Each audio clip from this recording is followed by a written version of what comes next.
How's it going, Yankee fans? My name is Alex with my co-host here, Ryan Garcia, and today we want to discuss Josh Donaldson and Aaron Hicks, two polarizing Yankee players who have pretty big salary allocations for the 2023 season. Specifically, Donaldson is going to earn $25 million, and Aaron Hicks is going to make $10.5 million. So that's a lot of cash. That's a lot of money. That pretty much pays for Aaron Judge's entire contract if you find a way to get rid of those two players.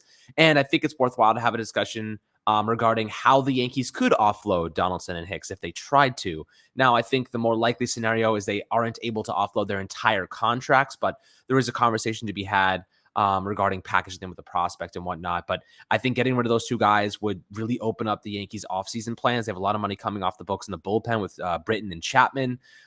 So, if they really do want to sign Aaron Judge and then continue spending and continue adding some really talented players, that's a pretty good place to start, is getting rid of those two guys with big contracts that really aren't helping this team. Oswaldo Cabrera could easily fill the role of Aaron Hicks at this point in time. You have Harrison Bader starting in center field. Cabrera could either start in left, he could start in right, if depending on what happens to Judge. And then you obviously, maybe they want to keep Benintendi around. So they have some talent. They definitely don't need those two guys. And I think there's some players that probably will be mixing up a little bit and changing their positions if that is exactly what happens. But Ryan, before we dive into, we'll start with Josh Donaldson and his deal. How you do today, my friend? I'm doing great. The Yankees, as you mentioned, with Josh Donaldson, Aaron Hicks, those guys are expendable at this point. You mentioned the talent the Yankees have internally. The talent the Yankees can go out and get on the free agent market externally or via trade. It's very obvious this team is going to be a better team without the services of Josh Donaldson starting or without the services of Aaron Hicks starting. And would we potentially be able to look at these guys as reserve options, depth bench pieces? Sure, but the contracts are just way too large for us to reasonably say, hey, let's take a guy making $25 million. Let's make him, a guy who's going to play maybe 80 games and pinch hit occasionally and spot start. Like, that doesn't make any sense financially. Do I think the Yankees are going to get rid of all $25 million of Donaldson's deal? No, not really. But that's okay, right? Any money you can get off of that deal is money you're saving, and that's money you can go towards, your off season, whether it's signing Judge, adding another star player, adding a pitcher, adding even a small, even adding a couple of lower level relievers, right? If you offload $10 million, you can really go out and get a solid MLBer at that price point.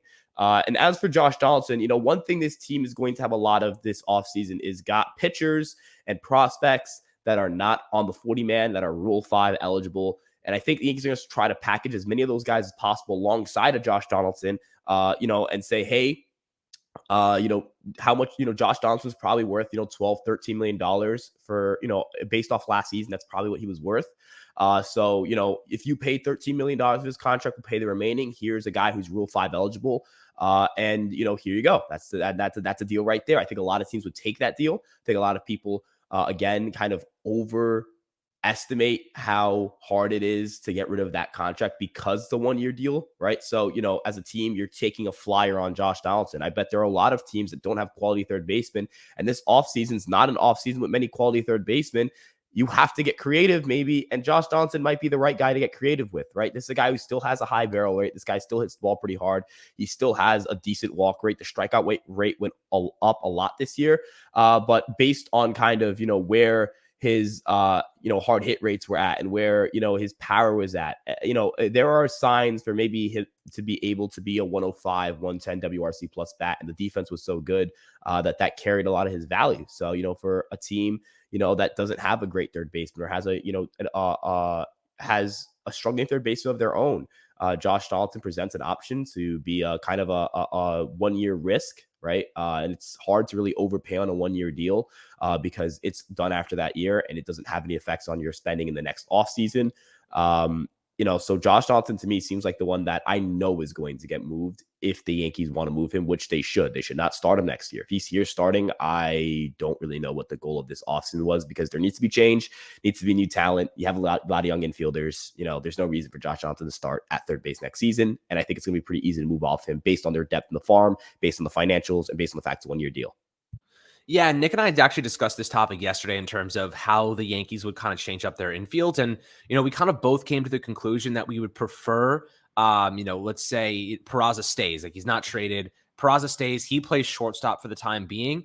And they just kind of stopgap third base with maybe DJ LeMahieu until Anthony Volpe is ready, and then you could kick Peraza over to third base, or you just keep IKF. He's not going to be that expensive. You put him at third. Now the arm talent is definitely a concern. I mean, the fact that he was skipping balls in the dirt from shortstop definitely doesn't indicate that third base is going to be much better. But Peraza's got range. Peraza's got a good arm, so I wonder if they would consider just doing that. Gleyber Torres obviously is a little bit of a question mark right now. We don't know if he's going to be traded. He was obviously included in talks regarding Pablo Lopez of the Miami Marlins at the trade deadline. Had a really, really bad August after he heard about that. So we don't know if the Yankees are going to retain him, if they're going to flip him. And maybe that's a way to get rid of Donaldson's contract too. Maybe you're like, oh, we'll give you a prospect in Gleyber Torres, but you also got to take the 1 year at $25 million from Donaldson. So I mean, there's ways they could do this. If they are going to execute a trade, Donaldson, they can throw into the mix. It's 1 year, we'll pay a portion of it for you guys as well. He's a decent player. He can be a stopgap or a holdover for one season. And we just need to get some cash off the book. So just do us that favor. So it's possible the Yankees look to try and do that. But, the more likely scenario is they trade him straight up and they agree to take on half of his salary. So he's going to count $10 to $12 million in salary space. And the Yankees can kind of look at that and say, all right, you know what? We'll body that. We'll body half the salary for one season. We'll flip that over into Aaron Judge's deal. It'll reduce his cost a little bit, and we save a little bit of cash in the process. Donaldson is still a valuable player for some team out there that needs a very good defensive third baseman and can afford to kind of ebb and flow with the inconsistencies of his bat. But when you look at Hicks, that's a whole different ball game, right? Aaron Hicks's value has plummeted. He's not a good defensive player. He's not a good offensive player. He's a switch hitter, so there's some value there. He can probably hold down one of your outfield spots at an average level. But otherwise, he's not worth $10 million a year. But again, $10 million for a reserve outfielder that could start if you needed him to isn't the worst contract in the world. It's not that bad. So, Ryan, do you think that they just try to offload Hicks and say, we'll take on some of his salary? Or do you think that they're like, he's easy to package into a deal just to get rid of his salary right now? What do you think about that? Yeah, so one thing with Aaron Hicks, unlike with Donaldson, it's a multi-year commitment, which presents a new challenge. But it's only $10 million a year, as you mentioned. And again, Aaron Hicks was actually a surprisingly elite defensive left fielder. I know everyone remembers that one play against the Rays. Montas is on the mound. He runs towards the wall. He doesn't catch the ball. He just kind of stands there. And I'm not going to sit here and say that's anything other than inexcusable. But he still had 8 defensive runs saved in 413 innings out there. His arm, a 3.8 arm rating out there, which is really strong. So, this is a guy who's definitely going to provide left field value to a team that needs defensive help at the position. And if he gets you a 95 WRC plus, that's going to be probably a 2-WAR player right there over a full season, 2.5. So $10 million for a 2 to 2.5 WAR player is kind of market value almost. So, not saying that a team is going to be dying to pick up Aaron Hicks, but I do think there's a market for Aaron Hicks. I think there will be a market for Hicks, in the sense of if the Yankees take on, let's say 12 million of that $30 million, there's, that $6 million for the other team a year. The Yankees are taking $4 million, so let's say roughly $6-7 million a year on Aaron Hicks. Is that a lot of money? No. Is it still money? Absolutely. And also you have to think you're paying him. You're also, when you trade him, you're also getting that roster spot back. And because Aaron Hicks doesn't have minor league options, if you bring up a minor leaguer, you have someone that you can move up and down, kind of shuttle up and down, and have some roster flexibility. You can't really, not that the Yankees can't DFA Hicks, they definitely could. But you feel a little more comfortable DFAing a guy you signed to a 1 year, $1 million contract, like a Marvin Gonzalez. If he were to struggle more defensively, I know he didn't hit, but if he was to not be a good defender either, the Yankees could cut him off and they don't lose anything other than $1 million, a couple $100,000. You know what I mean? So with Aaron Hicks, I don't think the Yankees want to DFA him. I think they want to try to find a market for him. I think there will be some market for him. I'm not sure how strong. I'm not sure how, present and who those teams are. But there are teams that are bad defensively. Look at the San Francisco Giants. Look at the Chicago White Sox that, weren't great last year, but also weren't terrible. So those could be options right there. And those are teams that, I know the Giants are very right-handed in their infield. Hicks provides switch hitting. And I know the White Sox have kind of been looking for some switch hitting help or some left field help in their lineup. So that might be a market right there. Again, it's $10 million a year. So if the Yankees eat $3 million of it, they take on of a year. That's $9 million of the $30 million. They're paying almost a third of that contract still.